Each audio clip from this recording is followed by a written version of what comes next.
بسم اللہ الرحمن الرحیم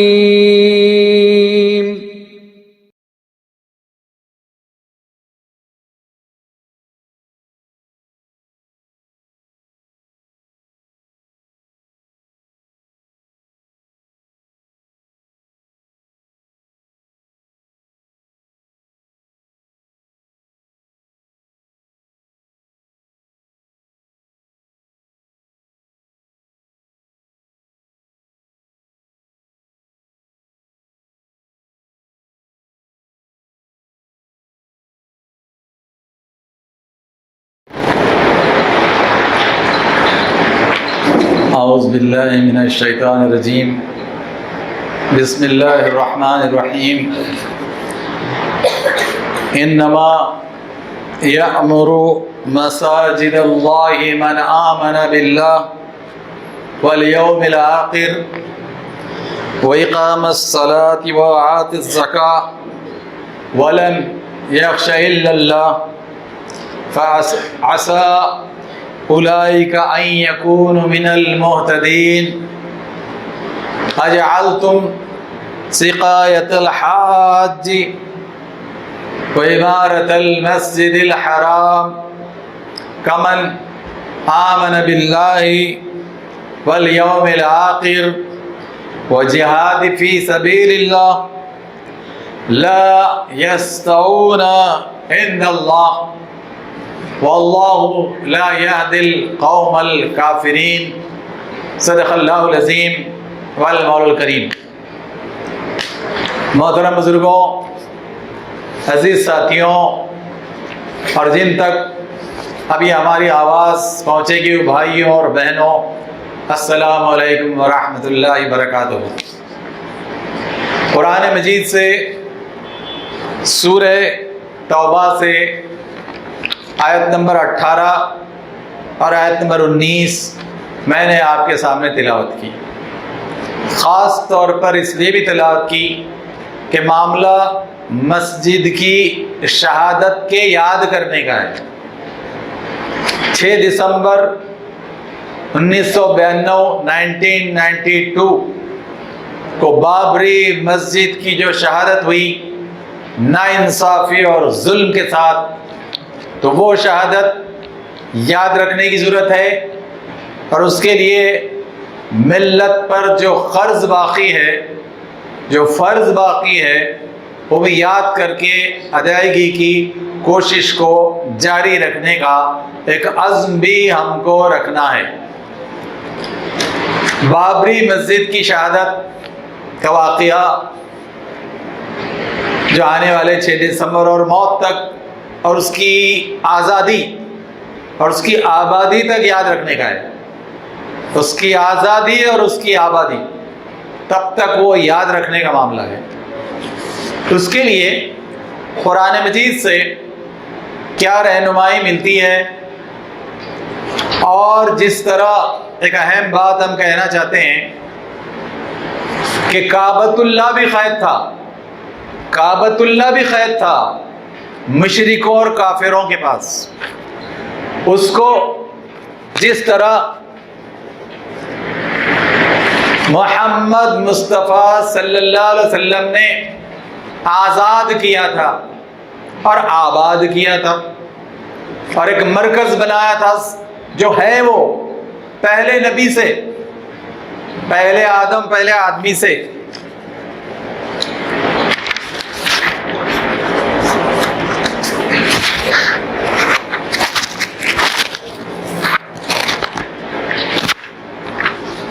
تو وہ جو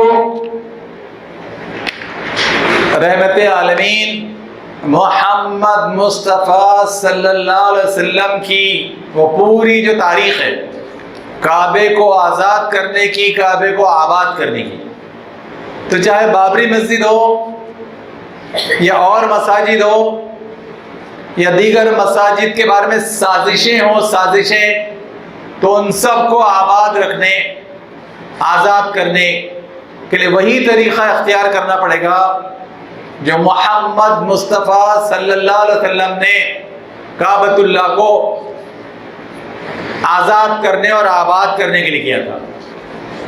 ہم ان ساری مساجد کو یاد رکھیں گے، ان کے لیے کوششیں کریں گے، چاہے وہ فلسطین کی بیت المقدس ہو یا دنیا کی وہ ساری مسجدیں ہوں جو جھوٹ سے، دھوکے سے، سازشوں سے چھینی جاتی ہے. تو ہم اپنی موت تک کوشش کریں گے کہ محمد مصطفیٰ صلی اللہ علیہ وسلم کی اطاعت میں وہ فرض، وہ قرض ادا کیا جائے کہ اللہ کے گھر کیسے آزاد کیے جائیں اور کیسے آباد کیے جائیں. تو یہ یاد رکھنے کی ضرورت ہے. طریقہ وہی ہوگا جو رحمت عالمین محمد مصطفیٰ صلی اللہ علیہ وسلم نے اختیار کیا. طریقہ وہی ہوگا، طریقہ وہی ہوگا جو قرآن مجید میں ہے. طریقہ وہی ہوگا جو رحمت عالمین محمد مصطفیٰ صلی اللہ علیہ وسلم نے انجام دیا. تو آئیے ہم غور کرتے ہیں کہ بابری مسجد شہادت کے لیے معلوم تو ہو کہ مسجد کا مقام کیا ہے اور مسجد کے مقام کے حوالے سے کیا کوششیں اللہ تعالیٰ چاہتا ہے. تو دیکھیے اللہ تعالیٰ نے سورہ توبہ آیات 18-19 میں جو بات ارشاد فرمائی ہے، اس میں ہمارے لیے آج بھی ہر مسجد کے حوالے سے، بابری مسجد کے حوالے سے اور ان ساری مسجدوں کے حوالے سے جو سازشوں کا شکار ہے، ہمارے لیے رہنمائی ہے. دیکھیے اللہ تعالیٰ فرماتا ہے کہ اللہ کی مسجدیں تو وہ آباد کرتے ہیں جو اللہ اور یوم آخر پر ایمان رکھتے ہیں، جو اللہ اور یوم آخر پر ایمان رکھتے ہیں اور نماز قائم کرتے ہیں اور زکوٰۃ بھی قائم کرتے ہیں. یعنی نماز کا نظام اور زکوٰۃ کا نظام، نماز بھی قائم کرتے ہیں اور زکوٰۃ کا نظام بھی قائم کرتے ہیں. پھر اللہ تعالیٰ نے ارشاد فرمایا وَلَمْ يَخْشَ إِلَّا اللَّهُ، اور وہ اللہ تعالیٰ کے علاوہ کسی سے بھی ڈرتے نہیں ہیں. وہ اللہ کے علاوہ کسی سے بھی ڈرتے نہیں ہیں. اور پھر اللہ تعالیٰ نے فرمایا کہ امید ہے کہ یہی لوگ جو یہ کام کریں گے مسجد سے اور ڈریں گے نہیں کسی سے. تو اللہ تعالیٰ فرماتا ہے کہ یہی لوگ ہیں جو ہدایت پانے والوں میں ہوں گے. ارے وہ یہی لوگ ہیں جو یہاں بھی ہدایت پانے والے اور وہاں کامیابی پانے والے ہوں گے. ہدایت رہنمائی بھی ہے، ہدایت کامیابی بھی ہے. تو یہاں بھی ہدایت اور کامیابی اور وہاں زبردست کامیابی. تو یہ ہے.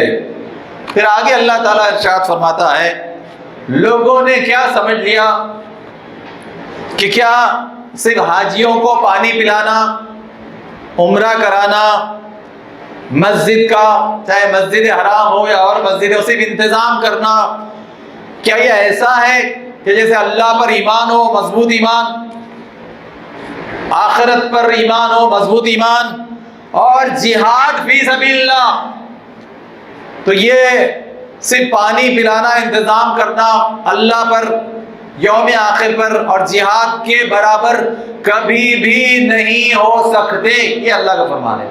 سورہ توبہ آیت 19. پھر اللہ تعالیٰ آگے ارشاد فرماتا ہے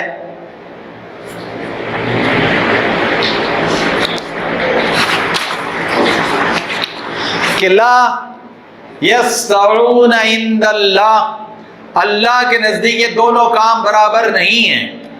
اور آخر میں اللہ تعالیٰ فرماتا ہے واللہ لا یهدی القوم الفاسقین، اللہ تعالیٰ فاسقوں کو ہدایت بھی نہیں دے گا اگر وہ نہیں چاہتے ہدایت، اور کامیاب بھی نہیں ہونے دے گا. اللہ کا فرمان ہے. تو شرارتیں، سازشیں، منافقت، کام چھوڑ کر بھاگ جانا، مسجد چھوڑ کر بھاگ جانا، یہ کام ایمان والوں کا نہیں ہوتا. یہ تو بزدلوں کا کام ہوتا ہے، یہ تو بھگوڑوں کا کام ہوتا ہے. اللہ سبحانہ و تعالیٰ نے رحمت عالمین محمد مصطفیٰ صلی اللہ علیہ وسلم کے ذریعے جس طرح کعبہ آزاد کروایا، کعبہ آباد کروایا، ویسے ہی دنیا میں اللہ کے ہر گھر کو آزاد بھی رکھنا ہوگا، آباد بھی رکھنا ہوگا۔ تو یہ بات اچھی طرح ذہن میں بٹھائیے، بیوی بچوں کو بتائیے اور اگلی نسلوں میں منتقل کیجیے۔ بابری مسجد ہم پر قرض ہے، بابری مسجد ہماری نسلوں پر قرض ہے، اور بابری مسجد کی آزادی ہم پر فرض ہے۔ چاہے کتنے ہی سال لگیں، چاہے کتنی قربانیاں دینا پڑے، اور چاہے کتنے ہی حالات سے گزرنا پڑے، لیکن اس فرض اور قرض دونوں کو ادا کرنے کا جذبہ، ادا کرنے کی وصیت اور ادا کرنے کی نصیحت کر کے چلنا پڑے گا۔ اسی لیے آج ہم وہ 6 دسمبر کو سامنے رکھتے ہوئے بابری مسجد کی شہادت کو یاد کر رہے ہیں۔ میں آپ کو کچھ تاریخ بتانا چاہتا ہوں کہ بابری مسجد کے بارے میں سوچنے سمجھنے والوں نے، تاریخ کا علم رکھنے والوں نے، اور وہ لوگ جو پوری سچائی بابری مسجد کی جانتے ہیں، قانون سے، دستور سے، انہوں نے کیا کہا وہ میں آپ کے سامنے بہت تیزی سے پڑھ کے بتانا چاہتا ہوں۔ بابری مسجد کے بارے میں سمجھ لیجئے کہ بابر جس وقت بھارت میں حکومت کر رہا تھا تو اس کے ایک گورنر جو یو پی کے ایریے میں تھے، جن کا نام تھا میر باقی، تو میر باقی نے 1528 میں 1528 میں یعنی آج سے لگ بھگ 500 سال پہلے، آج سے لگ بھگ 500 سال پہلے بابری مسجد بنوائی تھی میر باقی نے۔ اور ایک سچائی یہ ہے کہ بابر کبھی ایودھیا گیا ہی نہیں، اور اس کو معلوم ہی نہیں تھا کہ وہاں کوئی مسجد بنا کر اس کا نام دیا جا رہا ہے، اس کے گورنر نے کیا ہو۔ تو جو لوگ الزام لگاتے ہیں کہ بابر نے مندر توڑا، بابر نے مسجد بنائی، وہ جھوٹ کہتے ہیں۔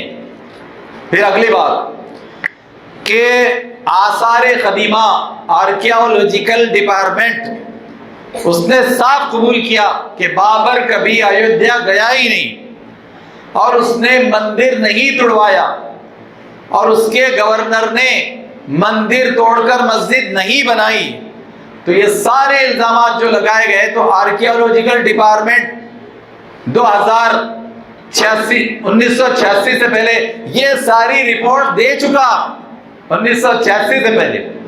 اس کے بعد ایک بھارت کا جرنل ہے، انڈین جرنل آف آرکیالوجی، اس کی رپورٹ 1976-77 وہ جو رپورٹ آئی اس میں یہ ہے کہ ایودھیا اور آس پاس کی کھدائی کی گئی۔ انہوں نے اس وقت کھدائی کی اور انہوں نے کہا کہ جس شخص کی پیدائش کا حوالہ دیا جاتا ہے اور جس دور کا حوالہ دیا جاتا ہے تو اس دور میں ایودھیا کے اس علاقے میں آبادی تھی ہی نہیں، تو مندر کا کیا سوال، اس کو توڑ کر مسجد کرنا کیا سوال، آبادی تھی ہی نہیں۔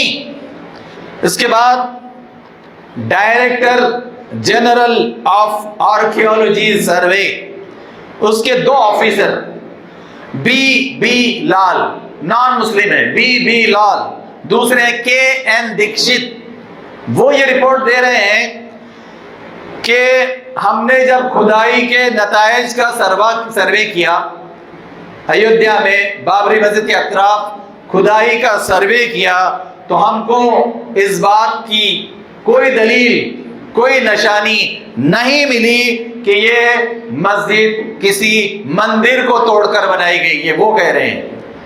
اس کے بعد ڈاکٹر رادھا کرشنن کے بیٹے جو ایک مشہور تاریخ داں ہسٹورین ہے، ان کا نام ہے پروفیسر S گوپال، وہ لکھتے ہیں کہ اس دعوے کا کوئی ثبوت نہیں ہے کہ بابری مسجد کسی مندر کو توڑ کر بنائی گئی، وہ کہتے ہیں اس کا کوئی ثبوت نہیں ہے۔ پھر آگے آئیے، بلکہ وہ یہ کہتے ہیں، پروفیسر ایس گوپال یہ کہتے ہیں کہ ایودھیا میں وہ مسجد کی جگہ نہیں، اس کے ساتھ 30 جگہ ایسی ہے کہ جس کے بارے میں یہ بات اڑائی جاتی ہے کہ یہاں وہ شخص پیدا ہوا تھا، جس کے بارے میں یہ بات کہی جاتی ہے کہ یہاں وہ شخص پیدا ہوا تھا۔ 30 جگہ 30۔ چلیے آگے بڑھیے۔ پروفیسر رام سرن شرما وہ کہتے ہیں، ان کی کتاب ہے فرقہ وارانہ تاریخ اور ایودھیا، یہ مئی میں 1990 میں پبلش ہوئی پیپلز پبلشنگ ہاؤس سے۔ تو وہ لکھتے ہیں کہ میری کھوج، تحقیق اور ریسرچ کے مطابق ان لوگوں کے دعووں میں ذرہ برابر بھی ثبوت نہیں ہے کہ 11ویں اور 12ویں صدی میں 12ویں صدی میں یہاں کوئی مندر بنایا گیا تھا۔ انہوں نے کہا اس کا کوئی ثبوت نہیں ہے۔ اور وہ آگے لکھتے ہیں کہ آثار قدیمہ کی کھدائی کی رپورٹ میں نے جو تحقیق کی تو یہاں کسی مندر کو توڑ کر مسجد بنانے کا ثبوت نہیں ہے۔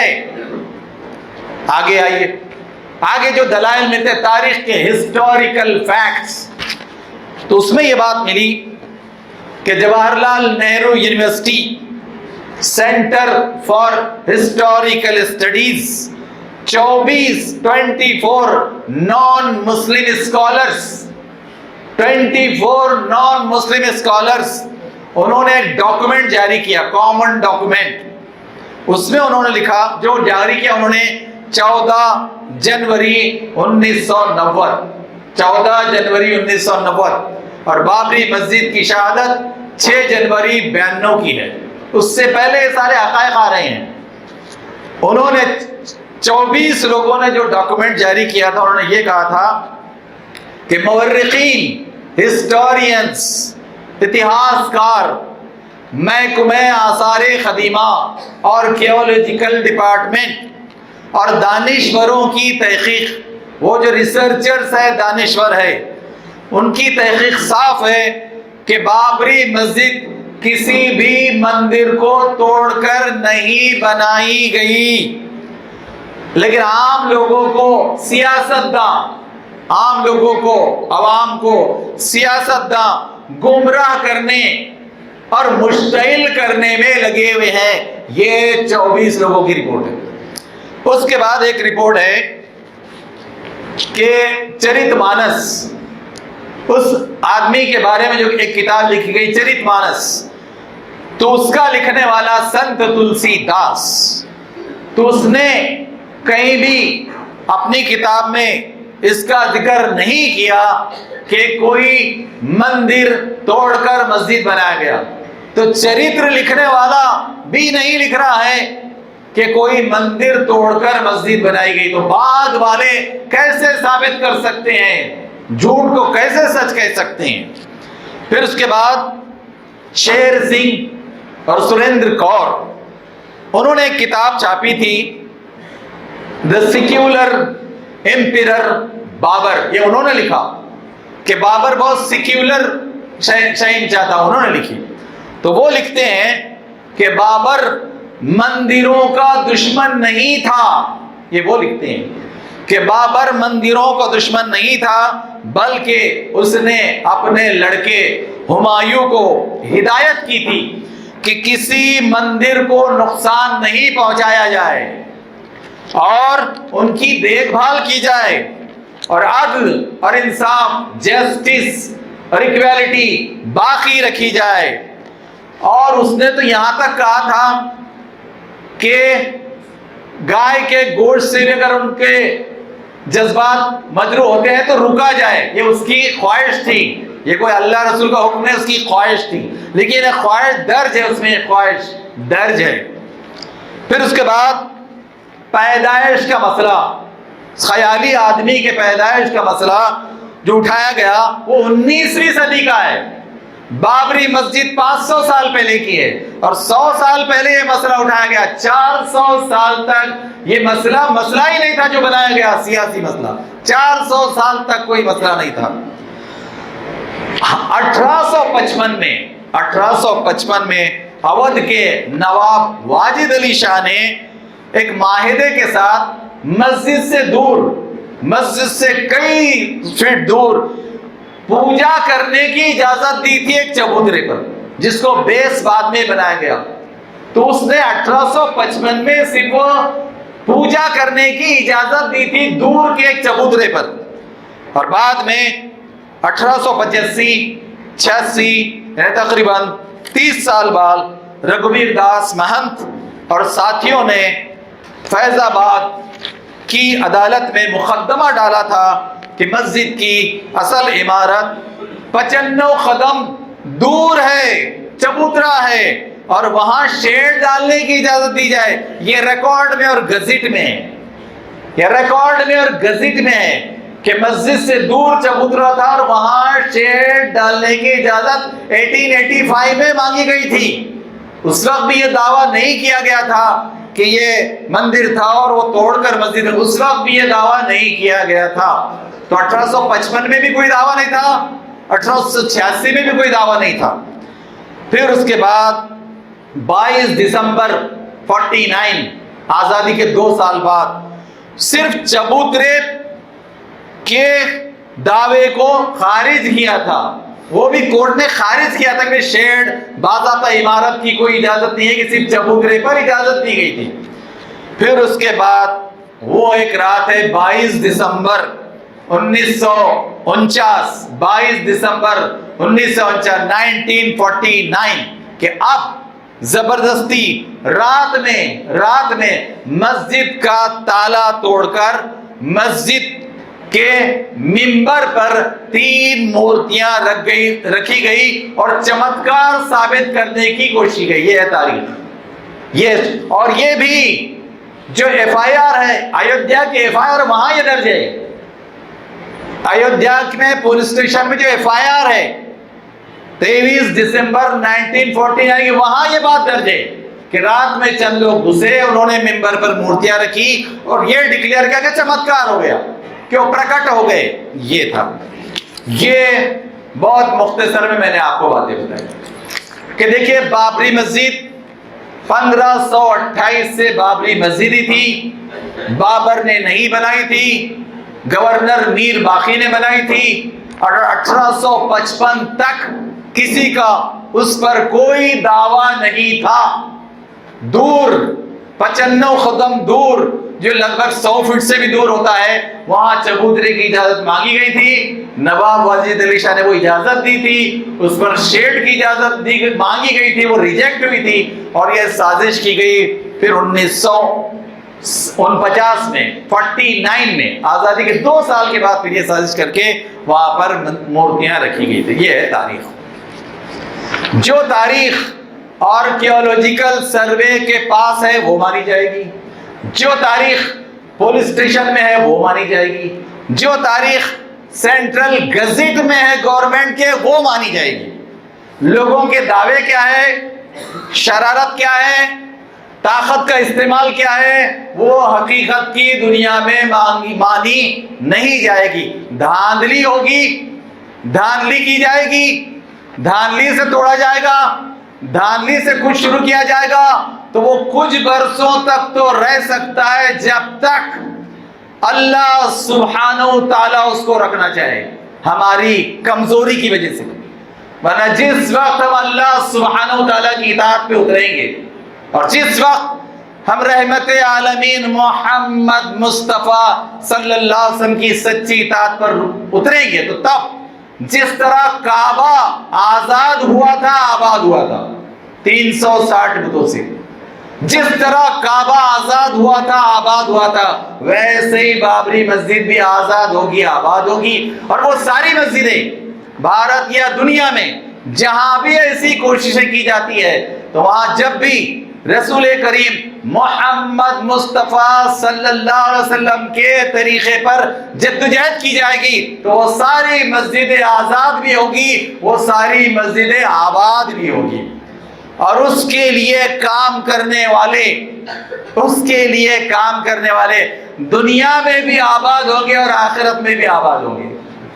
وہ دنیا میں بھی سرشار ہوں گے اور آخرت میں بھی سرشار ہوں گے۔ دنیا بہت چھوٹی ہے، 60 سے 80 کی، دنیا کی زندگی بہت چھوٹی ہے، 60 سے 80 کی، لیکن وہ جو خاتمے کے بعد کی دنیا ہے وہ ختم نہیں ہونے والی ہے۔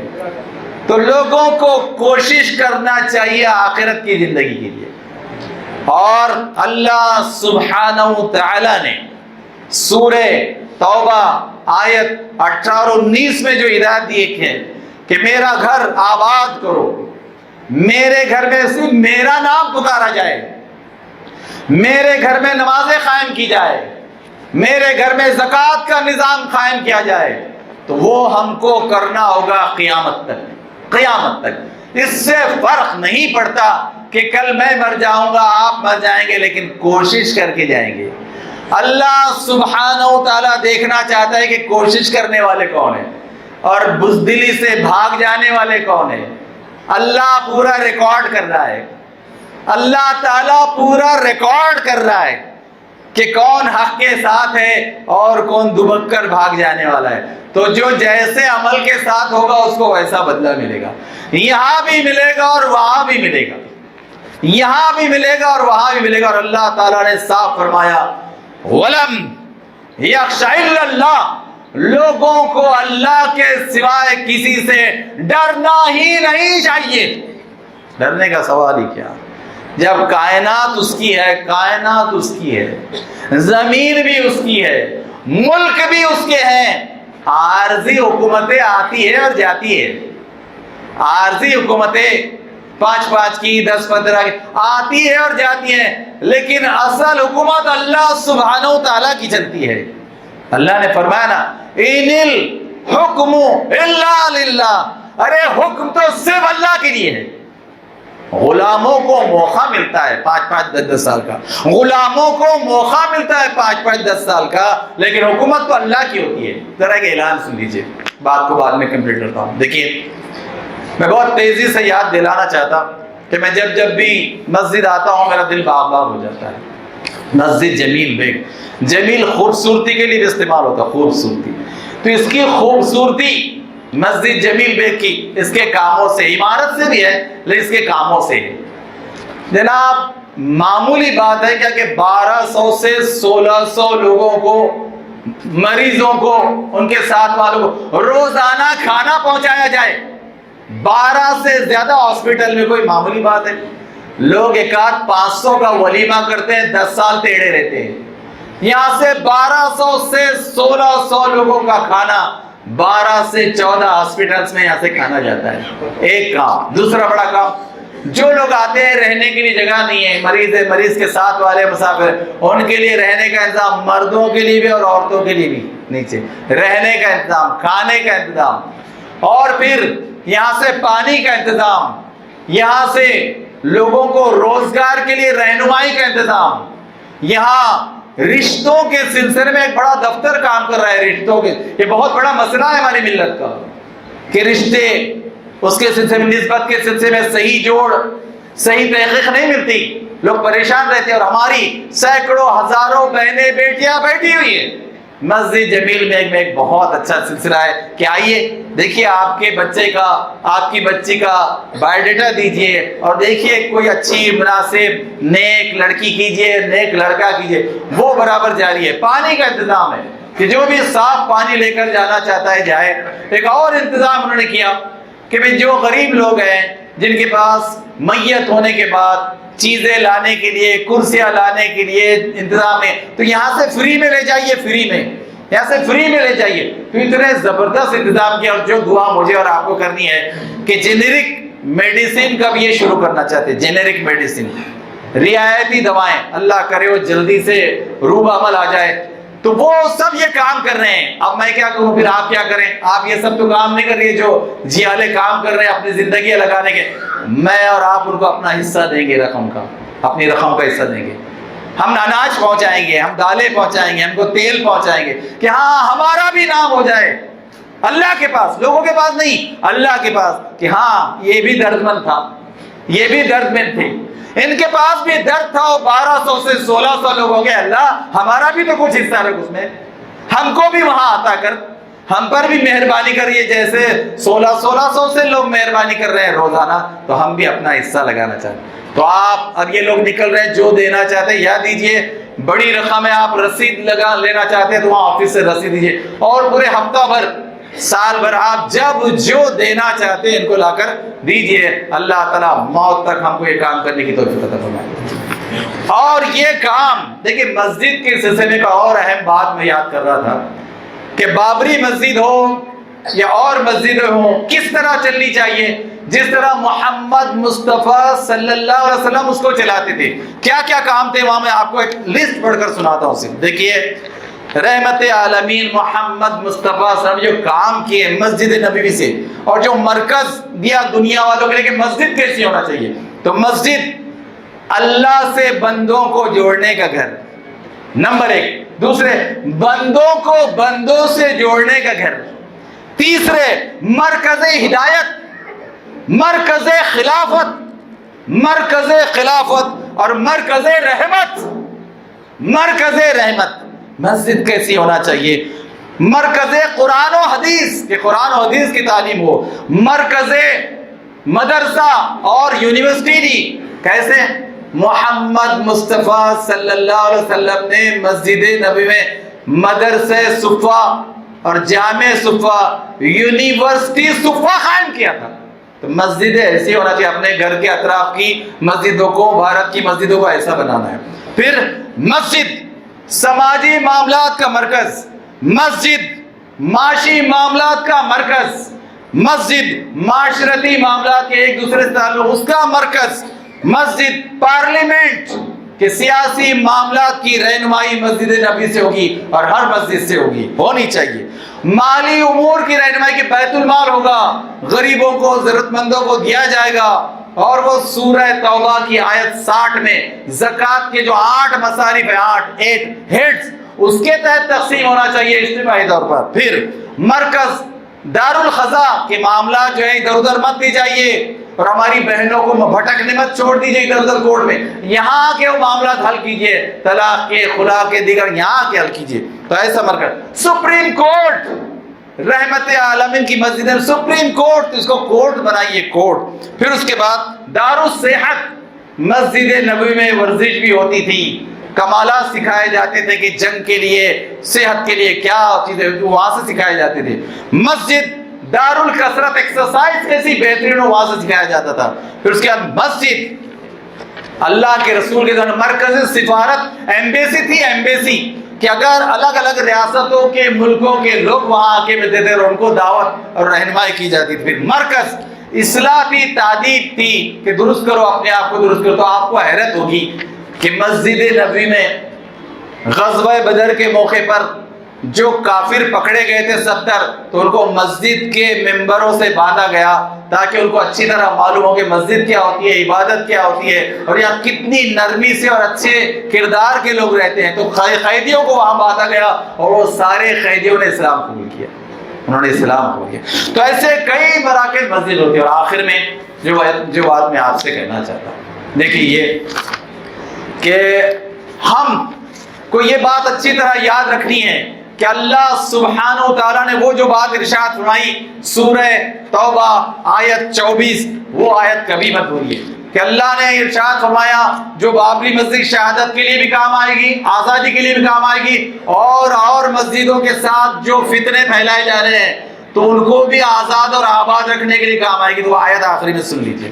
اللہ تعالیٰ فرماتا ہے سورہ توبہ آیت 24 کہ آؤ کہ اے رسول اللہ سب ان سے کہہ دیجئے کہ اگر تمہارے باپ دادا, تمہارے بیٹے, تمہارے بھائی, تمہاری بیویاں اور تمہارے کنبے والے سسرال کے میکے کے عشیرتکم, اور یہ 5 رشتے ناتے اور 3 مال کی چیزیں, کیا کیا, تمہارے جمع کیے ہوئے مال اور تمہاری تجارت جس کا نقصان ہونے کا تم کو خوف ہے, اور تمہارے زبردست گھر جس میں دل لگا رہتا ہے بہت، چاہے 2 BHK ہو، مکان ہو، فارم ہاؤس ہو یا حویلی ہو، جس پر دل لگا رہتا تو سن لو، اگر تم کو یہ سب 8 چیزیں کہ 5 رشتے ناتے کے لوگ اور یہ 3 مال کے لوگ، اگر تم کو اللہ، اس کے رسول اور جہاد، جہاد کا الگ کہ جہاد فی سبیلی، کہ اگر تم کو اللہ رسول کی محبت اور جہاد کی محبت سے بھی عزیز ہے، یہ تینوں کی محبت سے عزیز ہے چیزیں، تو سن لو کہ اللہ کا فیصلہ آ کر رہے گا، فتربصوا، تیار رہو، باخبر رہو کہ پھر اللہ کا فیصلہ آئے گا۔ فیصلہ کیا آتا ہے؟ موت بھی فیصلہ ہے، دنیا کے عذاب بھی فیصلہ ہے، اور آخرت کا عذاب بھی فیصلہ ہے، تو اللہ کا فیصلہ آئے گا۔ اور پھر آخر میں اللہ تعالیٰ نے فرمایا واللہ لا یہدی القوم الفاسقین، اللہ تعالیٰ فاسقوں کو ہدایت بھی نہیں دے گا، کامیاب بھی نہیں ہونے دے گا۔ آئیے ہم اللہ تعالیٰ سے دعا کرتے ہیں کہ اللہ تعالیٰ کعبہ جس طرح آزاد آباد ہوا تھا، بابری مسجد اور ساری مسجدیں ویسے ہی آزاد اور آباد کرنے کی توفیق دے، اور ساری مسجدوں کی ویسے ہی حفاظت کرنے کی توفیق دے جیسی رحمت عالمین محمد مصطفیٰ صلی اللہ علیہ وسلم نے ہم کو تعلیم دی ہے، رہنمائی دی ہے، رحمت کا نظام دیا ہے۔ اللہ تعالی ہم سب کو موت تک اس پر عمل کرنے کی توفیق عطا فرمائے۔ وآخر دعوانا الحمدللہ رب العالمین، جزاک اللہ۔